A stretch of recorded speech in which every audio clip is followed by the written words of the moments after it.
Je vais regarder cette vidéo de Seb, Bonjour à les pires promos d'artistes. Comme ça, si un jour je deviens un artiste, eh ben je saurai ce qu'il faut pas faire.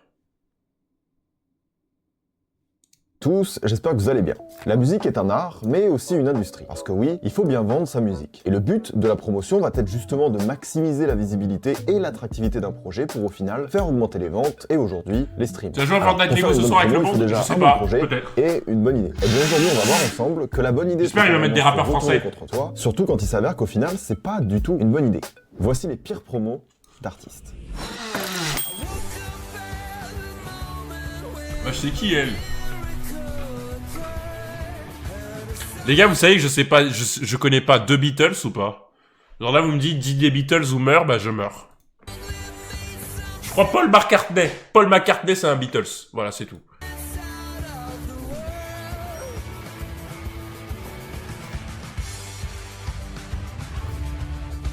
Mick Jagger. Mick Jagger, c'est un Beatles aussi ou pas? Mick Jagger. John Lennon. Big Daddy Kane, c'est une grosse pointure du rap new-yorkais. Wesh, on dirait Idris Elba. Il est considéré comme un précurseur des flows rapides, notamment avec ça, à la fin des années 80.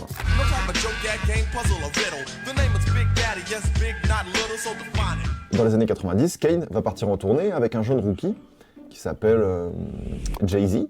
Ah ouais. Puis vont s'en suivre des feats avec des légendes du rap US comme Tupac, MC Hammer et compagnie. Il ira même jusqu'à décrocher un Grammy dans la catégorie meilleure performance rap pour un groupe. Bref, voilà pour le résumé rapide. Kane était un rappeur très influent, en tout cas pour son époque. Il pesait clairement dans son game. Alors, où est-ce que je veux en venir? Dans ses textes, il revendique une chose en particulier, son hétérosexualité. Donc peut-être qu'il revendique un peu.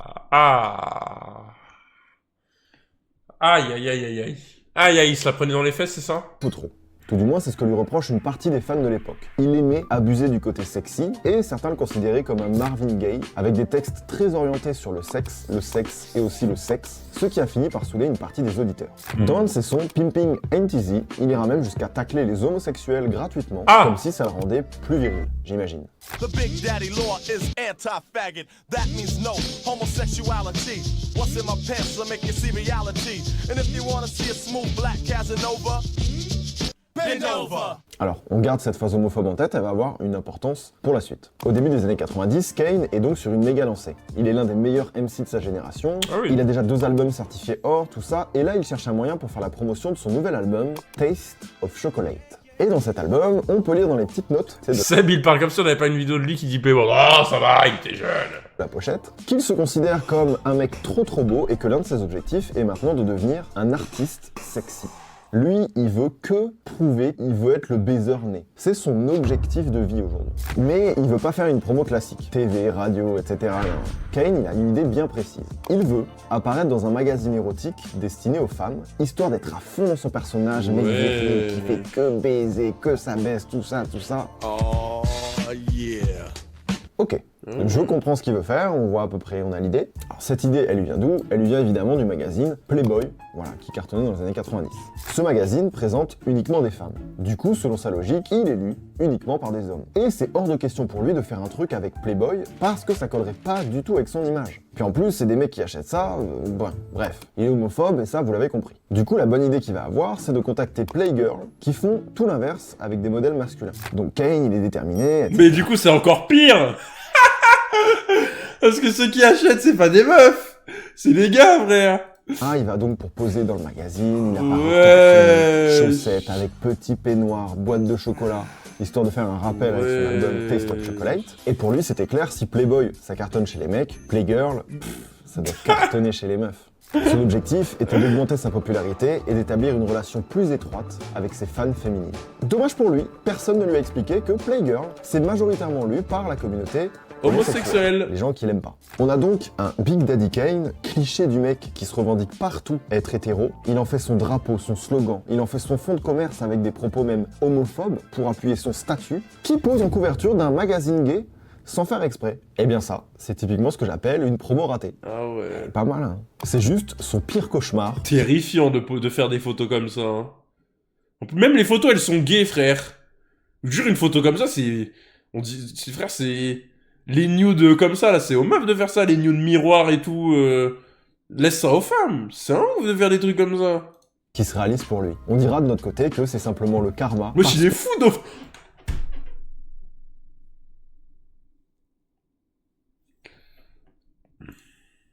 Que c'est hilarant en fait. Ce gars était tellement dans son délire à lui, presque mégalo, etc., trop omnibulé. Les gars, on dirait Dofla sur la photo où il y a Cunu là. De plaire aux femmes. La zingue, la mort. On dirait Dofla et Cédric Doumbé. Des hommes pouvaient acheter des magazines où il y a des hommes. Ça lui traversait plus l'esprit.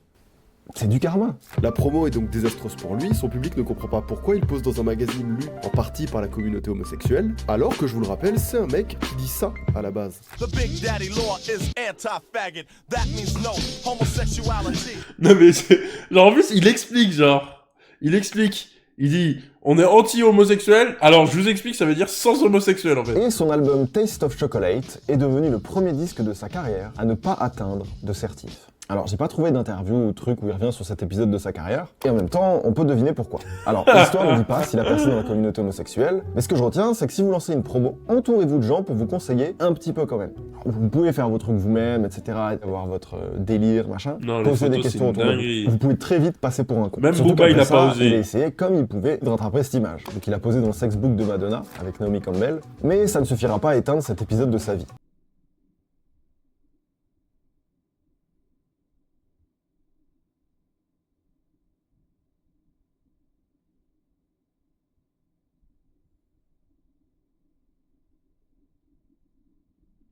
Ah. Après ce mauvais choix de promo et son obsession à vouloir devenir un sex symbole, il va d'album en album finir par perdre tout son aura. Comme quoi, la morale dans tout ça, elle est toute bête, mais on préfère les gens lorsqu'ils n'essayent pas d'être quelqu'un d'autre, et surtout, ne soyez pas homophobe. Ashanti est une artiste américaine et les plus emblématiques du R&B au début des années 2000. Alors si son nom vous dit peut-être rien, vous connaissez forcément sa voix, notamment sur ça.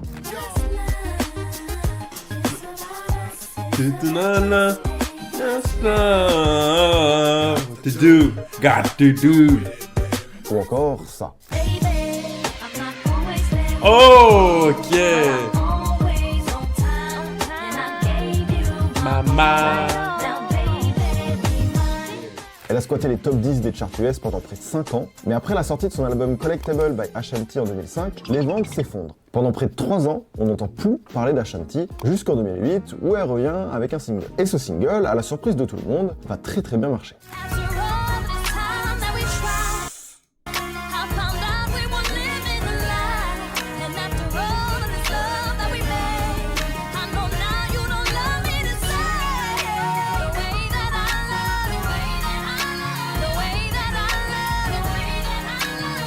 Alicia Keys de Wish. Et donc, ouais. pour éviter que cette hype ne retombe à l'approche de son 5e album, The Declaration, son label va opter pour une promo plus que... J'ai pas vraiment de mots pour décrire... Ok, je spoil dans ma tête. Est-ce qu'ils vont la sexualiser de ouf? Laissez-vous faire votre propre avis. Tout commence avec la sortie du clip de The Way That I Love You, où on y voit Ashanti jouer le rôle d'une femme qui entretient une relation avec un homme infidèle. Jusque-là, rien d'anormal pour un clip de R&B. Sauf que la suite du clip va déraper dès le moment où on commence à voir des plans d'un appartement avec du sang sur le sol, les vitres, les murs. Puis, on voit Ashanti prendre un couteau et attendre patiemment le retour de son gars. Du coup, vous imaginez la suite, on comprend très bien qu'elle va le tuer. Et c'est ce qui va se produire. Le mec va finir dans une baignoire de sang et Ashanti ira même jusqu'à mettre en scène son interpellation. Alors, ce clip, allez. Oui, bon, après, il y a un clip, le clip de Kanye, là, où, dans Flashing Light, il se fait buter, là, y a rien, wesh. Ça va un peu choquer le public. On parle d'une autre époque. On n'est pas tant habitué à ce genre d'image. Et donc, le truc qui est trop débile, c'est que Ouais, ça va, ce y a rien. single, il marchait très bien, etc. Et le clip, il vient tout gâcher. Dites-vous qu'à cette époque, Ashanti avait une image assez lisse aux yeux du public. Elle n'avait jamais habitué les gens à faire un truc aussi trash. Alors, ça aurait pu s'arrêter là, en mode « Ah, bah, c'est con, elle s'est mis un bâton dans la roue toute seule. » Non. Son label va avoir l'idée de créer un site web où on peut créer des cartes électroniques avec des faux reportages d'homicides inspirés du clip pour pouvoir les envoyer à ses contacts par mail.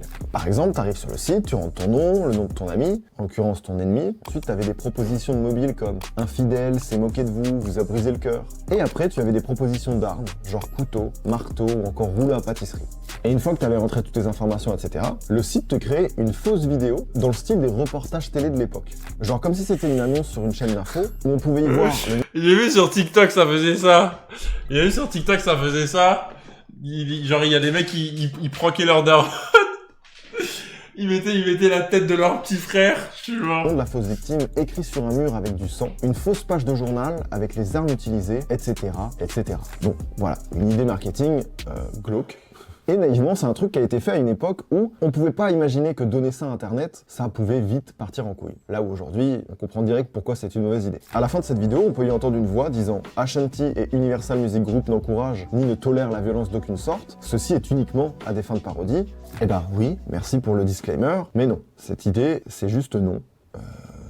Avec ce site, le label a juste créé un moyen hyper simple de menacer des gens.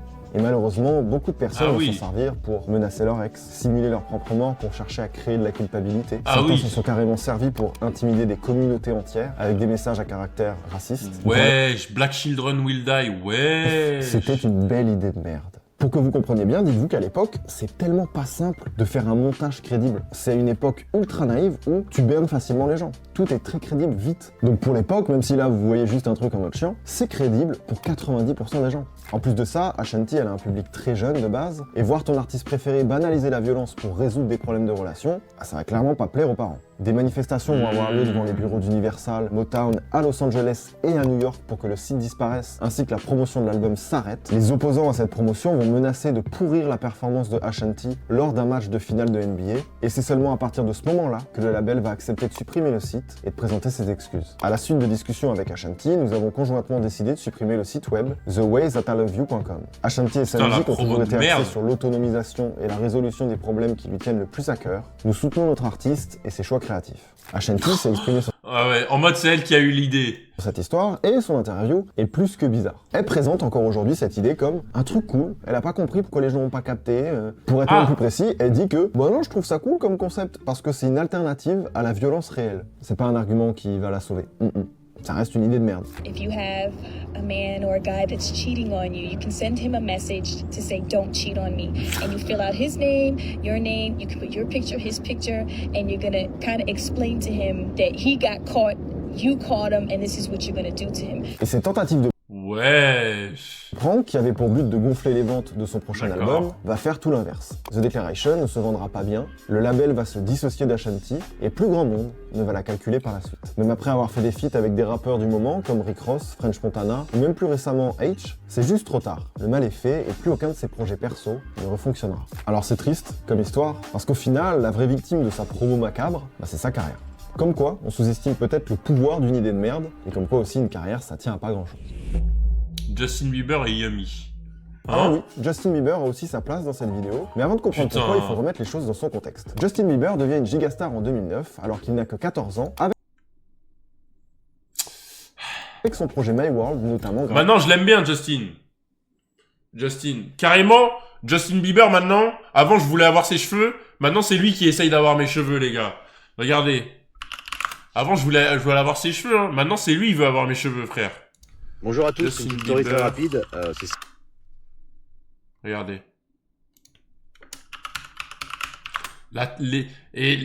Regardez. Wesh, mon gars, tu nous fais des locks. Can I have you three play that?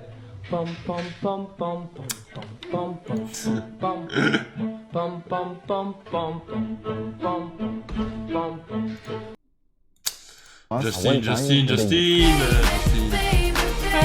Oh, je te déteste. C'était Baby qui avait le plus de dislikes dans l'histoire de YouTube.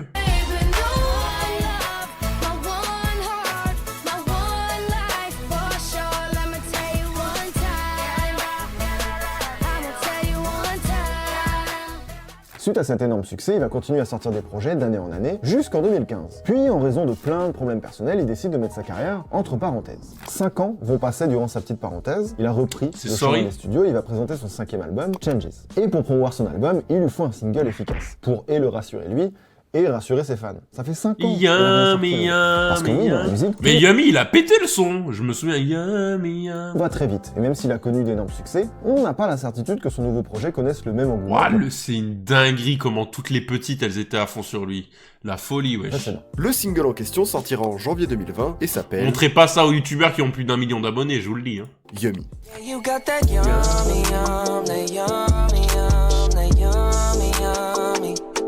Yeah, you got that yummy, that yummy, c'est à ce moment-là que Bieber se met une pression pour son retour. Ça fait 5 ans qu'il n'a rien sorti, sa stratégie de promotion va être de vouloir à tout prix être numéro 1. Et vous allez voir que la stratégie est pas terrible. Avant de dévoiler le clip, il va sortir une vidéo lyrics de son single Yummy, qui veut dire tout simplement délicieux. Et dans cette vidéo lyrics, on y voit une douce et délicieuse glace qui donne envie d'être léchée. Tout comme des bébés. Hein? Alors, si je dis ça, c'est parce que Bieber va poster avant son clip une série de photos sur son Instagram de bébés pour teaser son single, avec juste comme commentaire « délicieux ». Ok, je sais où ça va partir. Du coup, il y a plein de pédophiles qui étaient sur les commentaires, c'est ça? Alors, évidemment, ça va créer l'incompréhension, d'autant plus que ce morceau est explicitement sexuel. Il raconte à quel point il est horny pour sa meuf. Quel est le rapport du coup? Eh ben, on sait toujours pas, je vous le demande.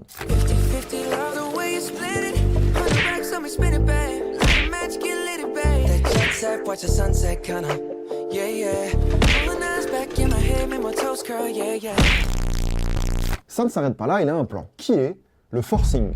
Mais quand je dis forcing, c'est vraiment comme un gros lourd. Il va publier une série de photos sur ses réseaux où il énumère tout un tas de consignes qui ont pour simple but de faire grossir ses streams. Pour ceux qui écoutent Yummy... Ouais. Alors, YouTube, ne repostez pas la vidéo. Envoyez le lien. Streamez à YouTube. Déconnectez-vous déconnectez-vous de votre compte. Ne skippez pas les pubs. Ne mutez pas. Ne répétez pas, juste refresh. Via YouTube, il les encourage à se déconnecter de leur compte, ne pas esquiver les pubs, ne pas couper... Même les youtubeurs, wesh, carrément, ils donnent des consignes. Ils demandent de commenter ou pas? Ils demandent d'activer la cloche de notification? Le son est de rafraîchir la page à chaque fois que tu as envie d'écouter, plutôt que d'appuyer sur le bouton replay. Pour les utilisateurs d'iTunes, c'était plus simple. Il suffisait d'acheter le son sur iTunes. Mais si par pur hasard on voulait acheter plusieurs fois le même single, il était conseillé de le faire en passant par son site affilié. Bah ouais, logique. Et là où c'était vraiment abusé, c'est pour les utilisateurs Spotify. Ils demandaient de créer une playlist juste avec Yummy, de la lancer en boucle en mettant le volume au minimum, évidemment sans muter, sinon les streams ne seraient pas comptabilisés. Ils recommandaient même de lancer cette playlist pendant qu'on dort, histoire que ça dure bien longtemps sans s'en rendre compte. Et si tu suivais toutes ces consignes... Mais il me semble qu'en plus, il a même pas fait numéro 1. Je sais plus quel son c'était. Je sais pas si c'était The Box. The Box qui était numéro 1. Je me souviens tu habitais en dehors des Je me souviens plus, j'ai pas envie de me spoiler, je me souviens plus. Si vous le savez, le chat, dites pas. Pour vous localiser, là où il a envie que les streams soient comptabilisés. Ça serait sympa, merci. On parle de Justin Bieber. Ce gars a quand même des millions et des millions de fans à travers le monde. Ça a été très mal accueilli, je vais pas vous mentir. On l'a vu en bizarre, en mode, et l'industrie c'est ça maintenant? Alors oui, cette stratégie va avoir un impact sur les ventes, etc. Machin, nana. Mais juste, ça fait se questionner sur, bah c'est sale. Ok, on comprend, ça fait 5 ans qu'il a rien sorti, t'es sous pression, frérot, machin, nana. Mais y a pas à forcer autant. Le rapport à la musique, il est hyper particulier là. Sur sa chaîne YouTube, il a sorti pas moins de 7 clips ou visuels différents pour cette même chanson en un mois. Pourquoi en faire autant? Il veut absolument la première place. Donc avec toutes ces stratégies et les nombreux fans qu'il possède, c'est normal de viser la première place. Et bah Yummy n'atteindra jamais cette première place. Tout ça pour ça. Il se classera maximum. Ouais, c'était The Box. De toute façon, les gars, The Box à cette époque-là, frère, tu ne pouvais pas, c'était une folie. C'était une folie, The Box. T'entendais tout le temps le... pour lui de dépasser The Box de Roddy Ricch, qui était pourtant beaucoup moins populaire que lui. Mais t'es malade, il est fou. T'entendais que... D'ailleurs, Roddy Ricch, les gars, il est finito, hein, faut le savoir. Personne n'écoute sa musique maintenant. Genre, il a eu un des hits, je crois, il est resté genre, je sais pas, 40 semaines numéro 1, et là, il est fini maintenant, Roddy Ricch. Est-ce qu'il a sorti un truc récemment? Il a sorti un son il y a 1 an. Ouais, il sort plus, hein, il sort plus rien. Skin. Il a du coffret. Ouais, mais à l'époque, après, c'est compliqué de passer de 540 millions, 400 millions. Frère, je sais pas combien il a fait de stream. Roddy Ricch, Spotify. Je sais pas combien il a fait de stream avec ce son-là, mais ça a dû dépasser le milliard, hein, limite. 21 millions d'auditeurs, ouais, bah ouais. Mais je pense que c'est beaucoup sur... Pourquoi ça bug comme ça? Chacun son downgrade. Peut-être un jour il reviendra. Après les gars, c'est tellement dur quand t'arrives et que tu pètes d'un coup. C'est tellement dur de justement tenir. Plutôt que quand tu montes doucement. Comme on dit, plus tu montes vite, plus la chute elle est Elle est dure, quoi. Bon, j'arrive pas à mettre, mais... 1,7 milliard, ouais, c'est une dinguerie. One Hit Wonder. Suite à la sortie du single, tout un tas de critiques musicaux, de journalistes, de médias vont critiquer Yummy, le qualifiant comme un son pauvre, décevant pour un retour après 5 ans d'absence, uniquement conçu pour une trend TikTok. Le magazine Rolling Stones ira même jusqu'à le classer parmi les pires chansons de l'année 2020.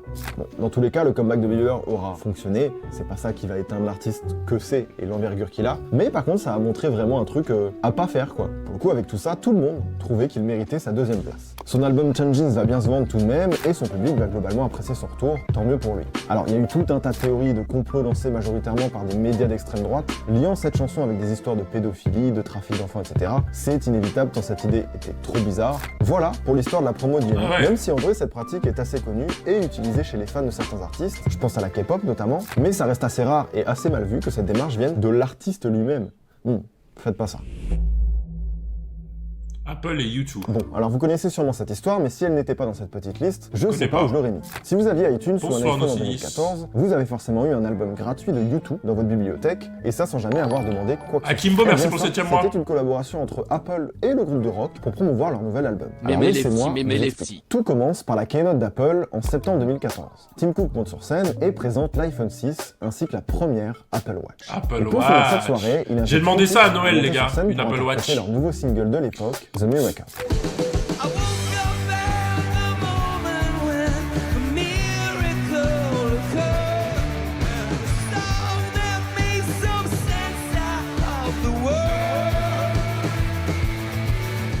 À la fin du show, Tim Cook et Bono, le chanteur du groupe, vont prendre le micro et faire une annonce qui n'a jamais été faite auparavant. Le nouvel album de U2, Songs of Innocence, sera disponible gratuitement et dès maintenant, soit plus d'1 mois avant sa sortie officielle, mais uniquement sur la plateforme iTunes qui comportait à l'époque près de 500 millions d'utilisateurs. Songs of Innocence is going out for free to 500 million people in the next 5 seconds. 5, 4, 3, Oh, la dinguerie, wesh. 1. À l'époque, c'était la guerre des plateformes.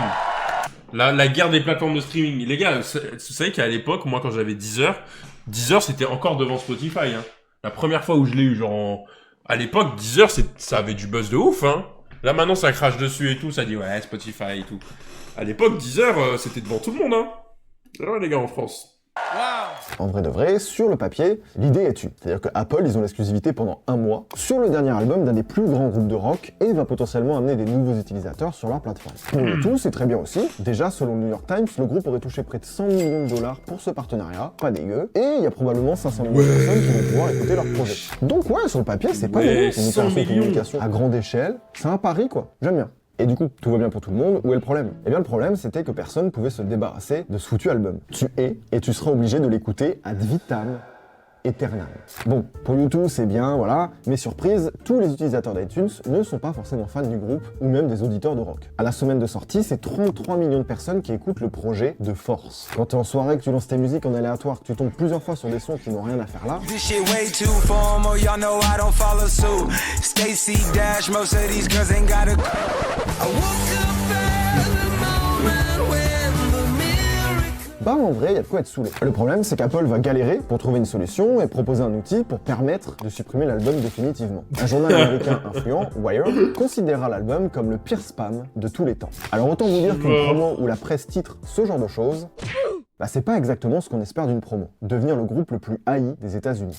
Évidemment, tout le monde se plaint sur les réseaux sociaux et cette promo de con a eu l'effet tout inverse de ce que Apple ou YouTube espérait. Et avec la popularisation de la concurrence comme Spotify, SoundCloud, etc., iTunes, à cette période, va connaître une forte baisse du nombre d'utilisateurs. C'est sûrement le une coïncidence, flop. mais pour Apple, ce partenariat promotionnel avait aussi pour objectif d'accroître leur vente de CD sur leur plateforme, et au final, elle est juste en train de mourir à petit feu. Cette promo a accéléré leur chute. En plus de ça, tout un tas d'artistes vont se plaindre de la mise à disposition de cet album, entre guillemets, gratuit. Pour eux, c'était tout simplement un acte qui dévalorise la musique telle qu'elle est, et un manque de respect envers les petits artistes. Seulement une semaine après la sortie de l'album, tellement il y avait de plaintes, tellement les gens se plaignaient, tellement ça a fait du bruit, Apple, sur leur site, leur propre site, ils ont dû afficher ça. Et c'est un peu humiliant, mais ils ont publié carrément un tuto Ouais, de on comment peut retirer remove l'album l'album, pour tenter de carrément. sauver les meubles. Et je sais pas, ça me fait rire sur ton... Putain, les gagnants dans l'histoire, en fait, est-ce qu'il y a des gagnants? Bon, YouTube, ils ont pris 100 millions, donc ça va. Apple, ils se sont fait baiser partout. En vrai, même pour eux, ça devait pas être lourd, hein. Ils ont pris leurs 100 millions, ils étaient contents. Mais comme je dis, ça c'est quand t'es millionnaire, quand t'es riche, le seul truc qui te reste, c'est ta réputation. C'est pour ça qu'il y a plein de mecs riches, rien ne les dérange, sauf avoir une mauvaise réputation. Au terrain, tu montres et t'avoues que t'as fait une bêtise et tu nettoies. C'est ridicule. Pour YouTube, cet album a quand même bien fonctionné en Europe. Aux États-Unis, là où il y a une majorité d'utilisateurs d'iTunes, c'est plus compliqué. Avec cet album, ils ont juste fait leur pire classement. Alors Bono est revenu à plusieurs reprises sur cet épisode, évidemment parce que ça a marqué beaucoup les esprits, et il assume totalement. Il dit que c'est son idée et que c'était une idée de merde, quoi. Il a présenté ses excuses, il précise aussi que c'est lui-même qui a proposé ce plan à Apple, et que s'il y a bien une personne à blâmer dans cette histoire, c'est bien lui et personne d'autre. 5 ans après cette affaire, iTunes ferme définitivement leurs portes pour laisser place à Apple Music. Si ça, c'est pas ce que j'appelle une promo ratée. Apple Music, il y a des gens qui ont ça dans le chat. À quoi ça sert Apple Music en fait? C'est juste pour écouter de la musique. Moi de toute façon les gars, j'ai jamais compris les gens qui se battent en mode ouais ma plateforme pour écouter de la musique elle est meilleure. Frère, ça le son est exactement identique, donc on s'en fout. Vraiment. Here are the Beatles.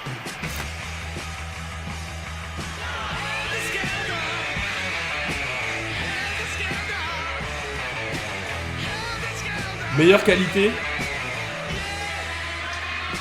toute façon, j'écoute avec des faux AirPods Pro AliExpress, donc je sens pas la différence. Hein.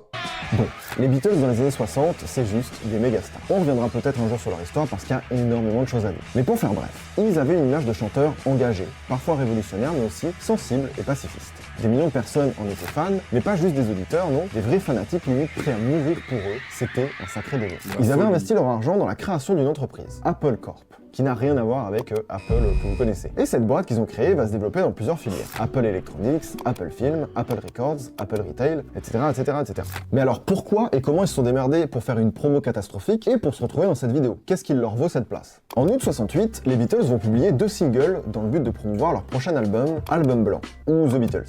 Ou Double Blanc. Mais il a plein de surnoms, mais c'est juste parce que la pochette est blanche, quoi. Les 2 singles de ce double album sont Hey Jude, une chanson écrite par Paul McCartney destinée à Julian, le fils de John Lennon, pour le soutenir face au divorce de ses parents. Hey Jude, don't make it bad. Ouais, je crois que tu me regardes comme ça, toi. Les coupes à l'époque, quand même. Les coupes à l'époque, une folie, hein. Dites-vous, à l'époque, là, ça, elle faisait mouiller les culottes de vos grands-mères, hein. Enfin, je parle pas à ceux du chat, hein. Je dis aux grands-mères, c'est une folie, frère. L'autre est un message beaucoup plus engagé à l'image de son titre, Revolution. Cette fois-ci, Sama, écrit par merci John pour le Lennon. 3e mois. Oui, oui.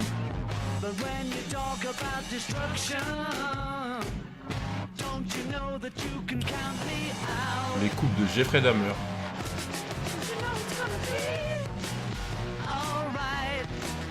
Bon, ok. Là, t'es dans un bureau, tu dis comment je fais la promotion de ces 2 singles en même temps, alors que ça parle pas vraiment de la même chose, et qu'est-ce qu'on pourrait bien foutre? Paul McCartney va avoir une idée. Son projet est de se rendre dans leur boutique de vêtements Apple située à Baker Street, l'une des rues les plus passantes de Londres, pour ensuite peindre en blanc la vitrine en y inscrivant les titres des singles, de sorte à interpeller un maximum de personnes dans la rue. Pour rappel, on est à la fin des années 60. Le but c'est de toucher un maximum de gens, la rue ou la façade d'une boutique, c'est pas con comme idée. Son manager va accepter. Ils se rendent donc devant le shop en pleine nuit et recouvrent les vitrines de chaux, les rendant totalement blanches. Ils vont ensuite gratter les vitres et inscrire Hey Jude ainsi que Revolution, qui sont les 2 titres des premiers extraits de l'album. Jusque-là, dans l'idée, pas de problème. Voilà, ils sont là en mode ah putain, on a fait un bon truc. Ils sont un peu comme s'ils avaient fait une bêtise, ils attendent le retour maintenant du public et tout. Ils sont chippy. Le lendemain, Alistair reçoit un appel de la police. Un individu a été interpellé pour avoir brisé la vitrine de leur magasin de vêtements. Cette personne a justifié son acte par les propos inscrits sur la vitrine qu'il jugeait antisémites. En fait, Jude, en allemand, ça signifie juif. Et C'est vrai.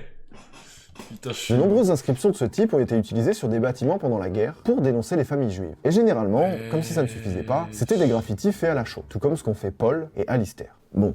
Du coup, vous avez compris où je veux en venir. Tu vois, et juif et révolution, je comprends qu'il y a un quiproquo là, pas bien. Moi, le truc que je me dis, c'est que on est dans les années 60, tu vois. C'est que c'est pas si vieux que ça, hein. C'est très récent pour eux.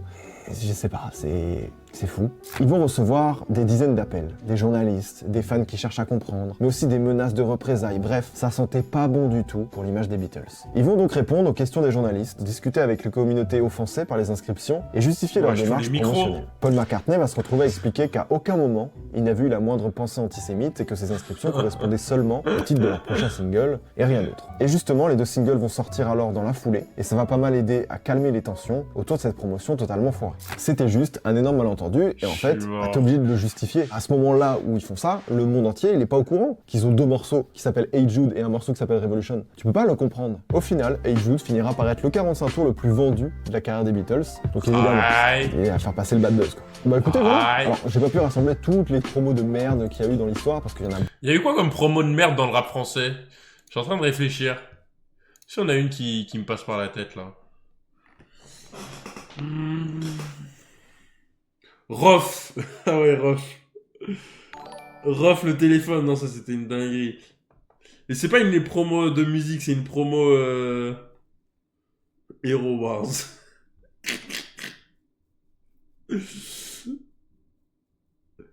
Oh putain. Ateyaba, ouais, Ateyaba c'est une dinguerie.